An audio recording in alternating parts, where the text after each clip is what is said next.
Dude, my phone overheated. God, What the fuck happened? my phone overheated. I was in direct sunlight, and I was like, I need to move, and all of a sudden, it just, you know what I mean? But Oh, Daniel dropped, and then I started seeing yours like loading. I thought, shit, yeah, Daniel, he said he's just in a horrible area, so I don't think he's gonna go back on. fucking EMP, man. But yeah, mine just like went blank because it was in direct sunlight and the phone overheated. So now I'm in shade. I hope that doesn't happen again. All right, I think Um, we're good, buddies. so all right, so picking up on data collection and all that, it's really important that even if you're not as diligent as Kipp, right? We should at least start figuring out how much we can make per shower. You know, at least a 3x5, which is the most common size shower, right? Yep. Demo it, prep it, and then tile it, whatever. If it's going to vary too, like if you include tile in your bids or not, what budget you give your clients, etc. But we should be able to, like, you get a phone call, hey Oscar, how much would it be? I want to remodel my shower. Okay, what size is it? Oh, it's a tub. I want to turn it into a walk-in shower, whatever. You should be able, you know, just based on that, you should have a number that you can tell that customer, well, you know, tub to shower conversions start around X amount of number, you know, like whatever number you have. And then, for example, me, that I would follow up with, if you want me to come out to your house, it's going to be a $250 consultation fee, which will be applied to the final bill if you end up hiring me. And then I can come out to their house. I can take, you know, a couple hours, 3 hours, whatever it needs to happen, so that I can get all the details, their vision, like Kipp said, you know, like maybe a picture from Pinterest or Instagram, and then we can just nail down exactly what they want, and then come up with that final price. But if they don't agree to that initial number, and they say no, that's too much, that just saves you some time, Yeah. because that's definitely not your client. No. And unless you're in the business of saving people money, you don't want to go out to that person's house, spend 2-3 hours, go back home, write up the estimate, send it, and then wait 2 to 3 weeks just to find out they're not going to email you back because they thought it was too much. Right. So, I don't know, Casey, you've been pretty quiet. What do you think about all this? All right. It's just taking it all in, man. I'm with you though. I don't. If I've ever had a client that just, well, that's higher than we want to spend. That's it. That's where I hang the phone up. That's where I cut ties. I'm not. I'll wait till you call me back and say it's okay, because I'm not gonna waste too much fuel to figure out another option for them. But I'm with you. I don't. I give my price, and that's my price. It's not a bidding war. I don't get into that. Somebody wants to undercut, they can undercut all day, because chances are you're going to get that call back, or you're going to get a call asking, "Hey, what can we do to fix this?" And then the price has changed. But You have to also remember that you don't want every job. Like, you don't No. want every job that comes across, right? no, I mean, you have a target market. Everybody in this game does, whether it's a lower scale or an upper scale. It doesn't matter. It's all equal in the end, right? That's your target market. So you don't want anything below your target market. right, And sometimes they sneak in. So that's why it's sometimes better to start on your pre-estimation when you're giving them that generalized idea. Shoot a little high. Shoot a little yep, high. That way, if the sticker shock can either scare them off, or it'll bring them in and think, okay, well, let's talk a little more about it. And then at that point, it's kind of that under promise, over deliver sort of status, where you go, hey, that bathroom remodel, you're probably looking at about 25 grand. Now, inside of my head, I'm thinking, I'm certain I can do it less than that. And if they go, oh, okay, well, cool, let's meet further, then you go, okay, cool. yeah, Now we can hone down what they want, and really get into that pocket where they want as far as money goes. right, Yeah, yeah, yeah. You really have to have a way to filter those customers, because otherwise you can spend all week, 8 hours a day, just visiting jobs. If you do one of those magnetic signs on your truck that say free estimates in big bold letters, Mm-hmm. you can spend, at least 20 hours a week just visiting people's Yeah. houses, Mm-hmm. measuring, talking to them, and I guarantee you, more than half of those people, they're not even thinking of renovating anytime soon. They're just Right. trying to get an idea because you can give out free estimates, and if anyone's watching that does free estimates, we're not. I'm not attacking you. It's just free estimates. It's a huge waste of time if you're doing quality Yep. work. Agree. Now, if you have if you have like 5 crews, and your job is only to go and estimate jobs and just keep your guys busy. I don't know. I might gamble like that and just like, the more people I see, the more jobs I may or may not get. But Right. if you're like us, where your crew is either 1, 2, or 3 people max, as soon as you leave the job site, the production starts dropping a little bit because you're like the main ingredient in that Yep. soup.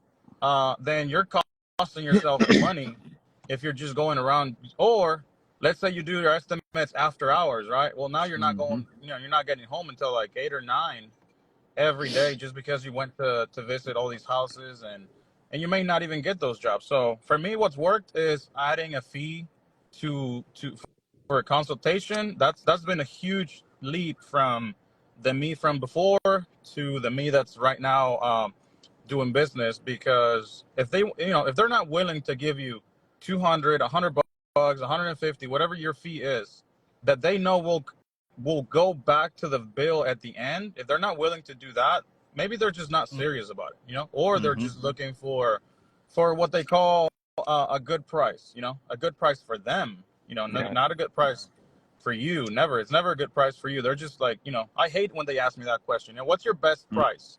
Shit, my You're best getting. price is higher than what I just told you, but Yeah. I'm Yeah. trying to get I'm trying to get your job, so I'm giving you a fair price.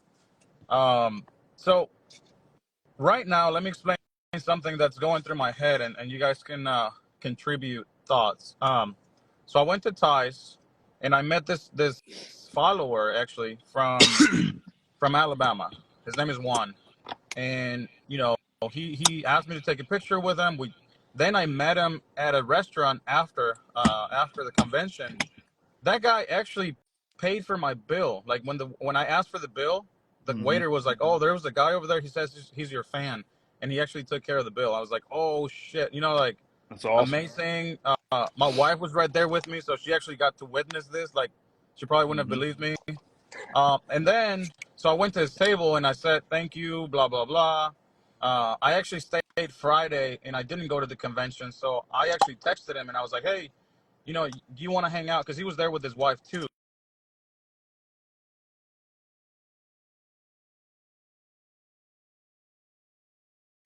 And he's got a couple of crews. So There he it is. just kind of got me thinking, it's you know, maybe I want to open a store. Maybe I want to use the social media presence and make myself known locally, with the store, or maybe not, or maybe I start doing, because right now for every job that I have to drive at least 45 minutes, right? Because Do you? um, like all the rich areas are farther away. They're by the lake Mm. or they're in a different area. So if I want to go where the money is and charge the prices that I'm charging, I can't work locally, like in the same town that I live.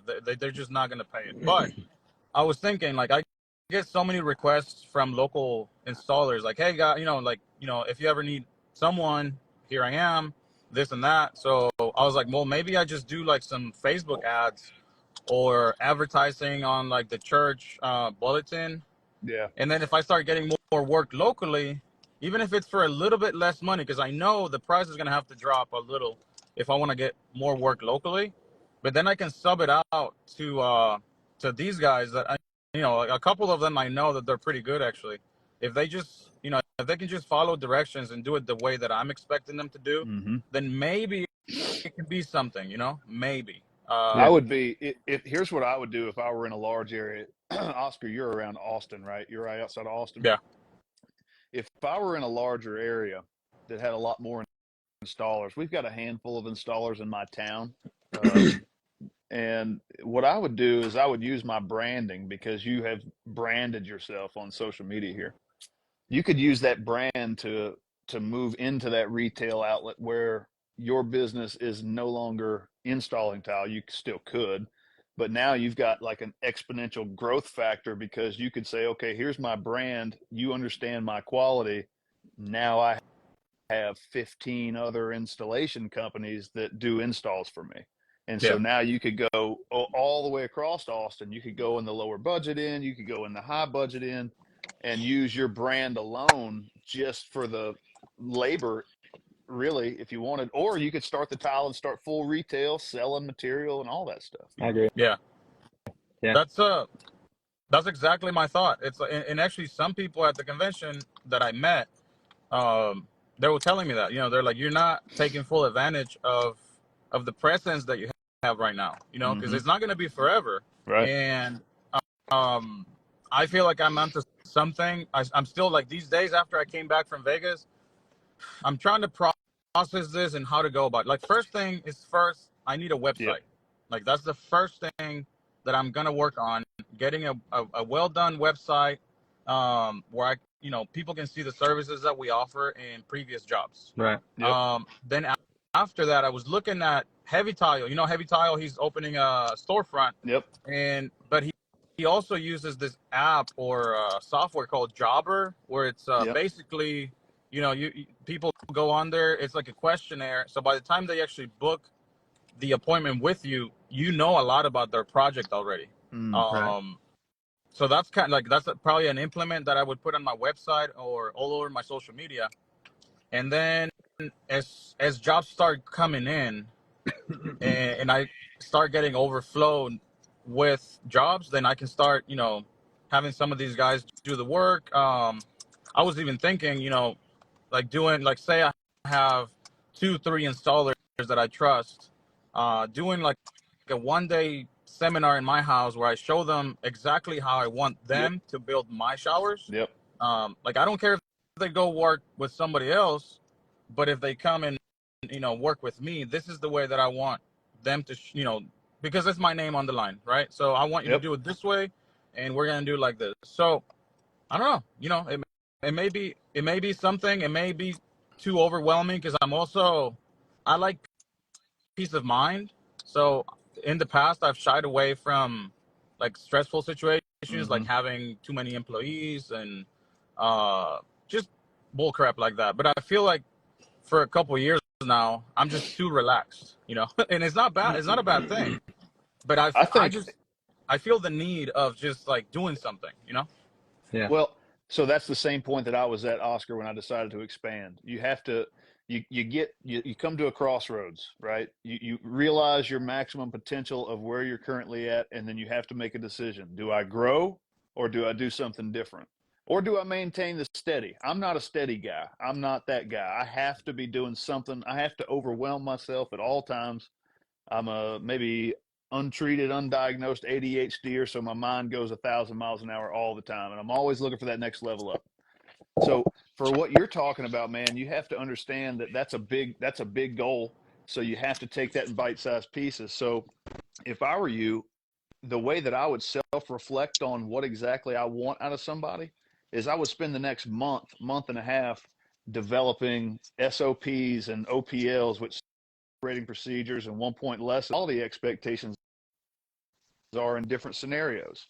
Is it our floor, how I install walls, how I do returns, this, that, and the other. That way, at the end of that 2 month period, you could, I have a goal that in the next quarter, Q2 or Q3, I'm gonna set up some meetings with other installers in my area, and I want to see if we could strike a deal up, and I'll take that one team and I'll take on one extra job, and you have this SOP and OPL situation to hand to them and say, if you have a question on the job site and it's a question that's documented in here, you already know this is the expectation, and so if you're going to do work for me, you're going to meet the expectation of installation.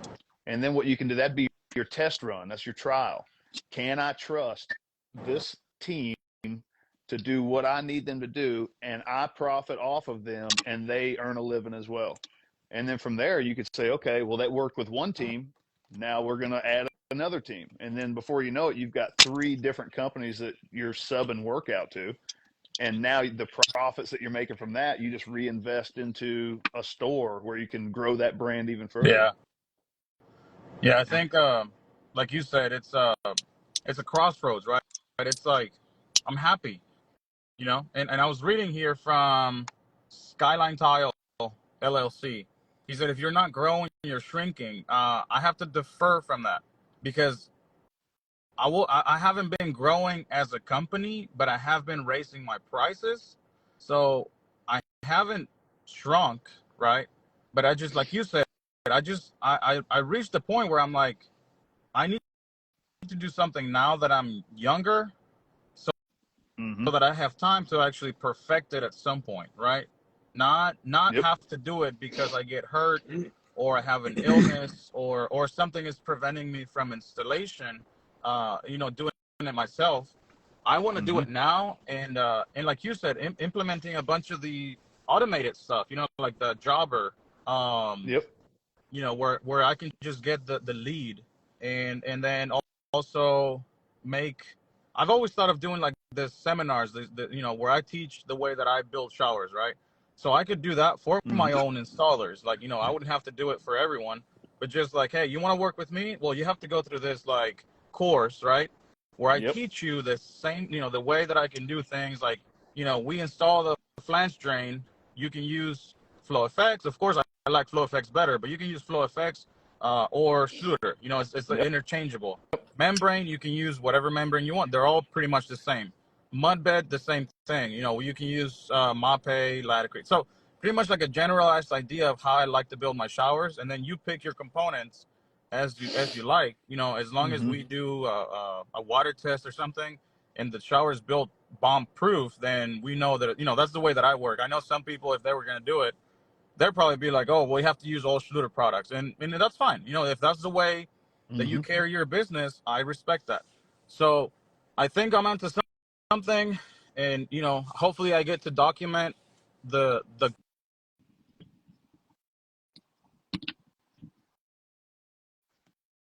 because like I said, I've always shied away from things that are too stressful. I've had up to 7 people working for me at one point, 8 with me. And it was horrible. But they were all like hourly paid. I Mm-hmm. had to be babysitting them. They were building the clock. Um, they weren't listening. They weren't really thinking. They were just there for the paycheck. Yep. I feel like if they're more like subs, um, I expect a level of quality, and they're not going to make more money if they take longer.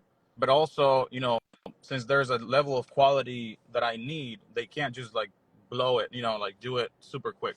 So Yeah. Well, there's a with the subcontractor versus employee mindset, you've got pros and yeah, cons, oh yeah, obviously. You know, so I mean, it's just whatever direction you want to go. yeah. What about you, Casey? What do you think, or do you even think of that? Like maybe you're too focused on other areas of your business that you haven't even come to that realization, No, man, and this is gonna sound real, probably fucking weird, but in the past 2 weeks, I've had the same thought, and so here's how this has transpired for me. Flipping through Facebook one night, like all these local groups and stuff, and a realtor friend of mine posted a storefront that was available for rent, brand, freshly renovated, and like the video of them walking in immediately hit me. I was like, this would make just a kick-ass showroom. Like everything about this walking into this building was a showroom. Wide hallway so you can have your stuff down this way. It's got an office. It's got a second office that can be great for like a consultation, sit down with your clients, do SketchUp, stuff like that. It's got kitchens, bathrooms, and it hit me. I was like, man, this would really, I think it could work. So in my town, I live in a real small town. We have one tile shop here. It was just sold to a new family recently, but the people who were there before, born and raised in Lincoln, they knew them. That this is a 100-year-old company. The owners knew everyone, but now the people who own it now, they're new to uh, the newer generation of tile. So what I mean by that being panels or, Oh, some okay. kind of these fancy mosaics and stuff like that. You walk into the store, it's very outdated. It's got carpet rollers, vinyl, and stuff like that. And I told my wife, I was like, this would be such an awesome opportunity because, like you were saying, Kip, we kind of start the social media to build our brand. Mm-hmm. It's like it's more of a like, hey, this is what I'm doing. This is my name. We all pick a fucking name for the thing. You know, it's kind of it works or it doesn't. So I mean, I'm still in the low end of the social media stuff as far as followers and stuff, but I try to get my name out there for an opportunity like this comes up. People know who I am, or they've heard of it. So I'm similar to you. Uh, just seeing that one available real estate has really had me just brainstorming for 2 weeks now. And if it's something that I can do, that's like probably my next 2 or 3 year goal is to have something similar. That there's a lot of new construction, a lot of custom homes being built out this way because I'm about 30 miles from Charlotte, North Carolina, which is it's growing faster than they can keep up with. So Mm-hmm. the real estate is coming my way. We're out in the country, you can see it. So having something that's more custom, more I don't really know, updated. Yeah. Having the larger panel type stuff, having the fancier mosaics or the handmade tiles, or even having some of these top end tools and stuff that you have to go hours away from here or order online to Yeah. even get. Um, I would love to do something like that, similar to Herrick or with heavy tile, just like what he's doing. But I wouldn't stop my production. I'm a one man show here, similar to you, Oscar. I don't like I'll hire younger guys to help demo sometimes if I've got the time. But it would be something that it would be a family thing. My wife would come in and help out with designs and stuff like that. I would go out on the hunt for a good quality installer to do these kind of things. But I'm right there with you, man. We started this merch stuff to see if it worked, to see if people would be interested in even purchasing stuff from us, and it started doing pretty well. Yeah. So Yeah. No, that's definitely. I mean, I seen a couple comments right now that Skyline.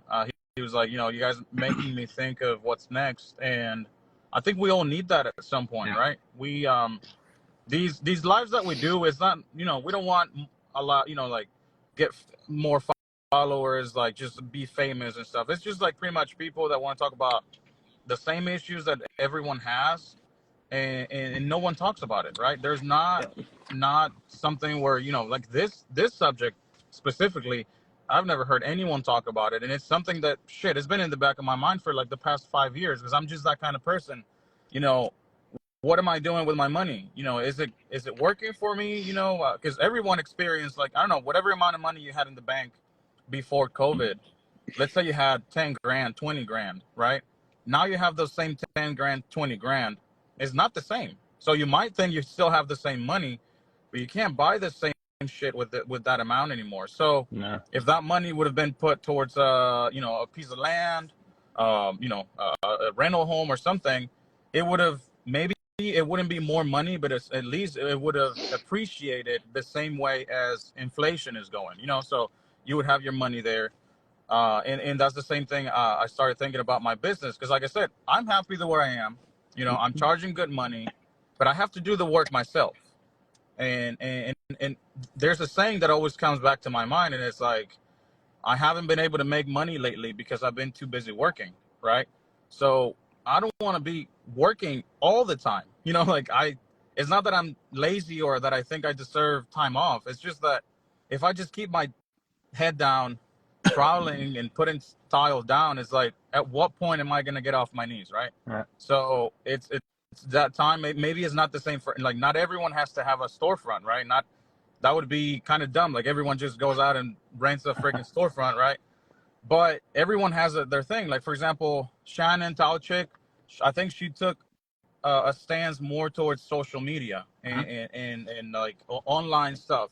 And I respect that hustle, right? Like, I think it's working out for her. I haven't talked to her about the business side of it, but it seems like she's doing fine. She keeps posting, she gets deals and things like Yeah. that. For us, it may be a storefront. For other people, it may be something else. But we have to start thinking, what's next. What's next for you, Kip? Well, let's see. So I just bought a cabinet shop here in Nice. Kentucky. So it's a 30-year cabinet shop. It's a friend of mine that owns it. And he's retiring. So I'm taking over his shop. So I'll be splitting between the businesses, still running the tile and bathroom business, incorporating the cabinet business, which is primarily going to be focused on commercial and factory cabinets. They do a lot of custom built cabinets, but the overhead that it takes and the current workforce that's in the building, they're all at retirement age. So you're going to lose that skill set pretty quickly, the installation crew and the builders in the shop. So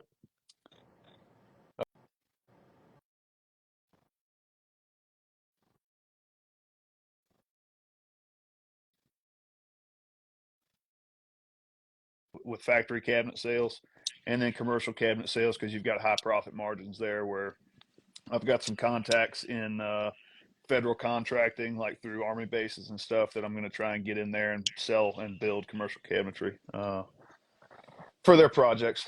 The tile side, we're going to keep driving where we're at. I'm going to keep building that force. If the revenue demands more work, more bodies, then that's probably what will happen. Probably going to add another one this year so that I can develop some of that crew into more of a leadership and management side for the tile business, so that I can adjust my time scale between With the the two cabinets. businesses. Yeah. Yep. Uh, um, the social media thing. So, I mean, kind of funny story. Visionary Craftsman, I was chatting with him and he just thought this was so cool. So I started the social media thing not with any great goals, right? I've always had a hobby of making videos, and I'd always just send them to my two or three buddies and they'd think it was funny, and I'd look back at it and be like, that wasn't funny at all, what, that was stupid. But then I thought, you know, as a guy who came up with the internet, right? A guy who came up at the early stages of the internet and seeing the money that can be purchased, or the money that can be made through the internet, I was like, oh, maybe we can do something with it. And so now the primary reason and the main reason that I'm here on social media is because that any money that I make on here goes to my employees. So everything that I make, I withhold the taxes that's required for me to pay on that total revenue from the media companies. And then I just split the rest of the money with my employees, and that's their monthly Oh, bonus. That's So good. they'll okay, get an nice. extra like paycheck every month, just from social media. So that's like all the time that I spend making these videos. And you'll see, like, I know people, if you follow on TikTok's a crazy place, but a lot of my material I'll just repost Hmm. because I'm making money on views. So if it's a video that I've already posted a month ago, I'll repost it because it did well. And then I'll get that many more views on the same damn content, and it drives revenue that I can put in my boys' pockets. Yeah. Yeah. Um, so, and for me, that's an incentive for them, because Devin, half the videos that are posted, Devin makes, right? He films, he edits it. I'll do some revisions on it and post it to the page. Chad's involved with it. I mean, you see, he's our actor. He and so, but the big thing for them is as well as I do, that when you're doing a physical job like this, it's over and over and over. Yeah. You show up to work, it gets boring. It's like, God, dude, do I have to? Oh, I'm tearing up tile again today. Yep. Jesus Christ, man. So when you have employees and you treat them as your responsibility, that means they're like your family, and you have to not only pay them, you have to Yep. develop them. And part of that development is applying incentive and getting them to step outside of the box and do things not on their normal thing, right? It keeps their mind stirred up, it keeps them thinking about other things. And part of this is hey, I get to make more money, you know. So we make videos, they make the money, we keep on rocking. You know what I'm saying? So it's an incentive for them to do something different and think about things outside of just day to day. That's pretty Nice. cool. Yeah, yeah, yeah. That's good on That's you for that. you're a nice guy, Kip. Yeah, Yeah. I know a lot of people would put that right back in their pocket. yeah. I Yeah. mean, the thing is, Sure, who doesn't want more money? But I mean, once I got enough money, right? I got enough money coming in. My family eats, we've got what we need. And for me, it's like I can pay my guys well and give them bonuses. Fuck Yeah. yeah, dude. That's what I'm Well, gonna do. I'm gonna hook them up. and they're just gonna be that much more loyal and happy. Yeah, man. I mean, dude, I've worked for so many shitty people in my life, man. And so part of me, I have a chip on my shoulder, man, when it comes to anything like that. It's like I remember every single thing that was done wrong to me throughout my life. I mean, I remember who did it, when they did it, what they looked like, Yeah. what exactly they did, and how long I plotted to kill that motherfucker after he did it, right? Yeah. But I never do anything about it. I just always remember that I will never do that to somebody else, and Right. that's what stays on my shoulder. And part of that is like I've been like mistreated by employees, or not mistreated, but just not valued. That's And you it. can tell when you're not valued, right? Yeah. I know I provide value to everything that I do. I've started everything that I've done in my life. I started at the very bottom, sweeping floors, not shit, right? And I've looked to increase my own skill and provide more value to the employer or whatever until I decided to work for myself. And not once was I ever valued beyond a Little Caesars pizza party, right? Not once. No. I've made companies millions of dollars, and you get a pizza party, maybe a little gift at the end of the year. Nah, man, you can't do that Yeah. to your guys. If you want a good, honest workforce that will work their fucking ass off for you, you got to do that. Yeah. Yeah. No, that's really awesome that you're doing that because you're building a really good team, and like you said, if you need to expand, now you have two leaders, right? That you can put other people under, Yeah, and now you have two forces that hopefully your two main guys learned your ways, and correct. that they can make their own team under you. Like start just branching out. Um, and it's awesome to see that happening, and it's really important to do it. Um, so that's kudos to you, man. But you just Yeah. made me remember the guy that I actually started working in the tile business for. It, '08 started, and everything started going to shit, Yeah. and he lost all his builders. Well, he didn't lose them, but they stopped building. So soon enough, he was out of work. So he started just struggling. He had maybe 4 employees. At some point, he said just like, we don't have anything. And then he found like this gig that was building fireplaces, but it was like building the inner fireplace with the center blocks all the way to the top of the roof. Mm-hmm. So we started doing that.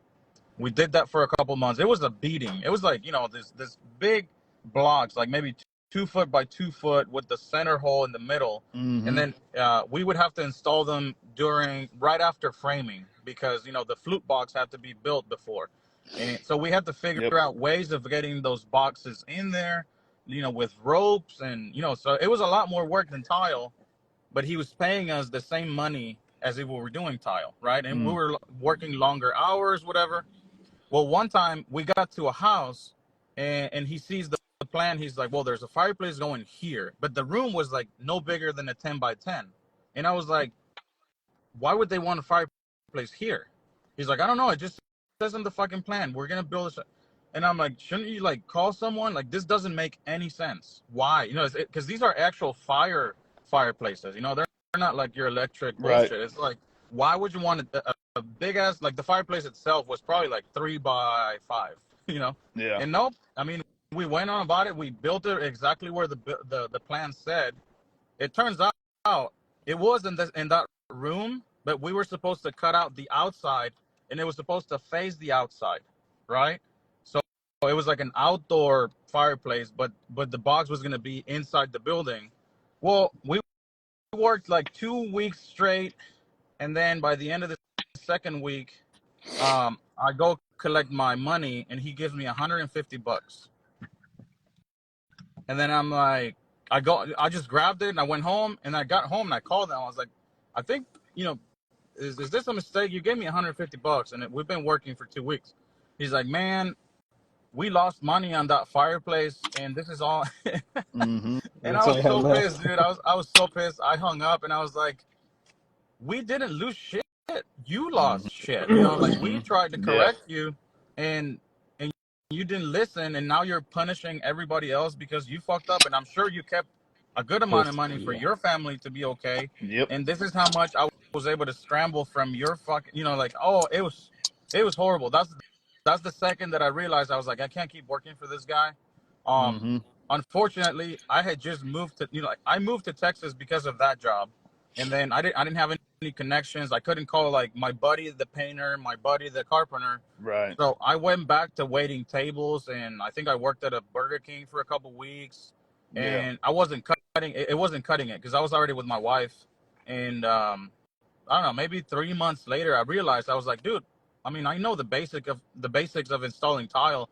I was already doing full showers for this guy by the end. You know, Yeah. like I worked for him for maybe a year and a half, and yeah, slowly I started working for this local mom and pop shop, and you know now I am where I am. But I mean, it sometimes it takes some bullshit to realize like, you know, you're not valued in this place. You know, like get the Mm-hmm. hell out of here. Yep. Agreed. Yep. There's a lot of shitty places out there. Yeah, imagine There are. $150 for 2 weeks. I've That's like, Yeah, with the I've seen it. family. absolutely. So, I've seen that shit happen, man, to good people. Well, and the fact that they don't even care, you know, like they just there wasn't even like a man. I'm sorry, you know, this is how much you got. Like he just handed it to me like normal, and then I had to find out myself that it was $150 and no explanation. If I didn't call, he wouldn't have said anything. he wouldn't. Well, and see, that's the He chip wouldn't on my expect that. shoulder that's the reason I had that chip on my shoulder about 1099 versus W-2 employee, because to me, a 1099 employee is expendable, Yeah. right? That's what you're telling that person. You're telling that person, yeah, I'm going to pay you. I'm going to pay you $20 an hour, cash money, right? And then I'm going to send you a 1099 at the end of the year so that I can dispel any burden and not have to take care of any taxes. It also means that, oh, we don't have any work for this week.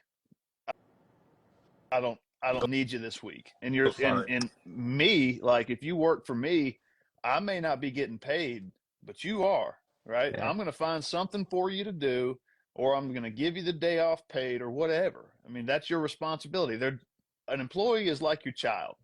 I mean, you have to take care of them, right? Change You have to. his diaper.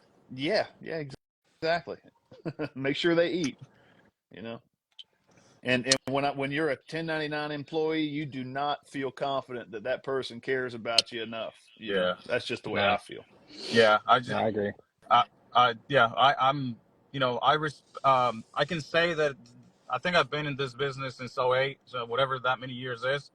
I don't owe anybody a single penny. And that's, you know, Mm, I'm so proud of saying that because I know a bunch of contractors, not just tile guys, but just anything, um, you know, that they have a bad rep with a certain person that they owe mm-hmm. money and blah, blah, blah. It's like, you work for me, even if I fire you, but you work for me up to this date, here's your money. Yep. Like, you know, so that way, whatever you got to say about me, maybe I'm an asshole, maybe I'm whatever, but you can't say that I owe you money. You cannot go around and saying that I Yep. owe you money, and that's something that I go around really proudly about, Yeah. because of that, you know, because that happened to me, you Yeah. know, It helps you and sleep at night, man. If you're honest and do the right thing, you sleep at night well. You know, there's a lot of guys that shouldn't be able to sleep well at night, Yeah. yeah, but they Yeah. do. man. So we're on to an hour here, so I think we're gonna wrap it up, and so I guess summary is next couple months I'm gonna work on building some type of, you know, definitely my website, definitely some automated something, and then put it out there like either as a Facebook ad or church bulletins, you know, somehow get my name out there locally so that I can get more jobs. And then at the same time, I'm gonna be talking to maybe 2 or 3 installers that Mm-hmm. we can get together, you know. And these are ideas that, you know, some of it I had, some of it I've picked up from this live, and maybe in a couple months or 3 months or maybe by the end of the year, then I can start, you know, building this company. Or by the end of the year, we can have another live and be like, no, that was too much bullshit for me. I'm back to just me and my dad, and Yep. we're happy this way. So what about you, Casey? What are you gonna do in the next couple months? Keep driving, brother. I've got I've got 3 damn projects going at one time. That's a lot Woo. on a one man show, and I've got some events coming up. Covering is being one of them. Headed out to OD Summit at the beginning of April. So I've got some things to get done before then. But as before, that possibility of a storefront, growing merch stuff, and I can't brand myself as the tile dad and to go off and sell clothes for a living. I want to make sure that if people are buying my shit, investing in me, they're still going to know that I'm out here setting tile, providing for the client. You know what I Yeah. mean?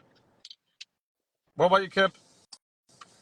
The tile business is going to keep carrying on. We've got a full schedule, and the team's got everything they need to accomplish their goals and keep rocking and rolling. I'm working at the cabinet shop as well in the evenings.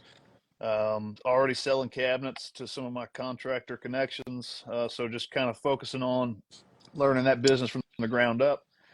So I've got a lot of work ahead of me. I take over the business in Q3 of this year, but I'm already working there, selling cabinets, understanding, learning everything foundationally. That way, when I do take over, quality doesn't change, and I can make improvements where I see fit, to make it more efficient and understand what the future for that business is.